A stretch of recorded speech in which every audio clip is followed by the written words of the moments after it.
Hey guys, I hope you're all doing well. Welcome back to another video. I'm out on a bit of a recce today. I was out here the other day at this woodland and I got a couple of really nice shots. One I'll pop up on screen for you guys in a minute, but there was one in particular that I use, a focus stack, and I used my 16 to 35 and really got quite a nice shot. Actually, I'm really happy with it, but I'm going to go and find that tree again today and I'm going to talk you through my top tips for using a 16 to 35mm lens.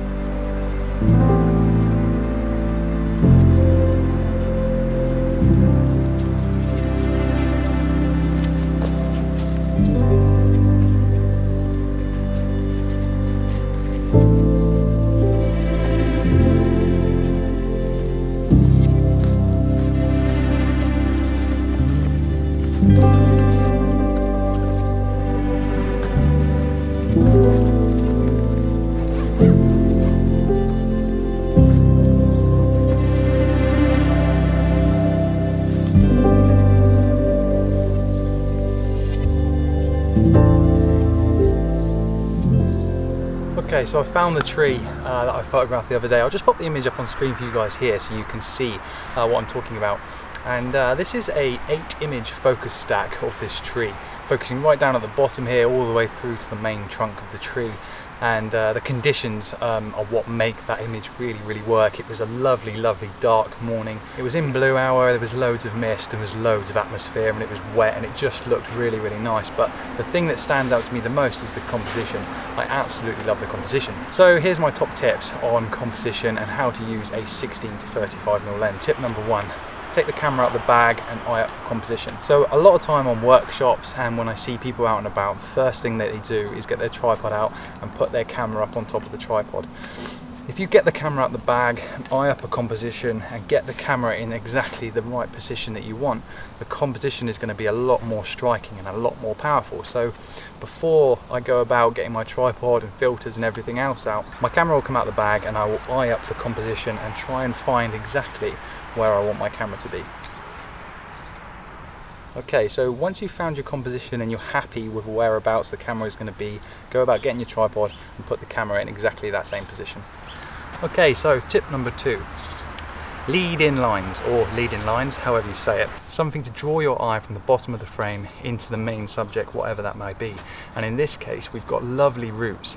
And as you can see here from the back of my screen, I'm always looking, I'm trying to move the camera around, kind of where I had it in my hands just a minute ago before I put the tripod up, but try and really get these leading lines into the bottom and really make the composition look nice. Now this really happens across the board with any lenses that you use, but using a 16 to 35 you kind of get bowed edges and warped edges, and you can really use good leading lines to really make strong compositions. Okay, so moving on, tip number 3, and you don't do these in order, they kind of just all roll into one really. Use your wide angles lenses distortion to your advantage. Now what do I mean by distortion? At 16mm or around about that focal length, most lenses warp on the edges and they actually bow on the corners and the edges of the frame. So if you can see here on my composition, I've got these lovely roots right down the bottom here, but they're kind of stretched into position. So if I look down at them there, you can see that they're not so stretched, but as soon as they go into frame, you can see them kind of bend into position.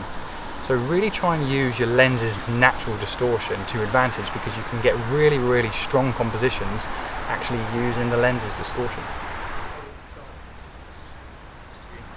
Okay, so last tip, before I go on about thinking about executing the shot and getting the shot in the bag, edge patrol. Now what do I mean by edge patrol? Before I go about putting filters on and actually executing the shot, I like to do an edge patrol, so looking around the edges of my frame and make sure that there's no distractions. And it's just about playing, going backwards and forwards, zooming in and out, moving left, right, up and down, and just perfecting that composition just so slightly, and it can really make a drastic change to your image. So there's a few of my top tips for composition for using a 16 to 35mm lens, and they kind of can be used for every single lens really, but really when you get wide angle lenses you can really use those edges to help benefit the composition, and also make sure when you're shooting really wide, because you're getting in so much more of the vista or anything that's in front of you, you really need to check the edges to make sure there's no branches sticking in or things that you don't necessarily want. So there's just a few tips there to try and help you on your way with regards to composition. So thanks very much for watching this video. If you haven't subscribed to my channel, please do consider clicking subscribe below. Give us a like, tell us what you think down in the comments, and I'll see you guys in the next one.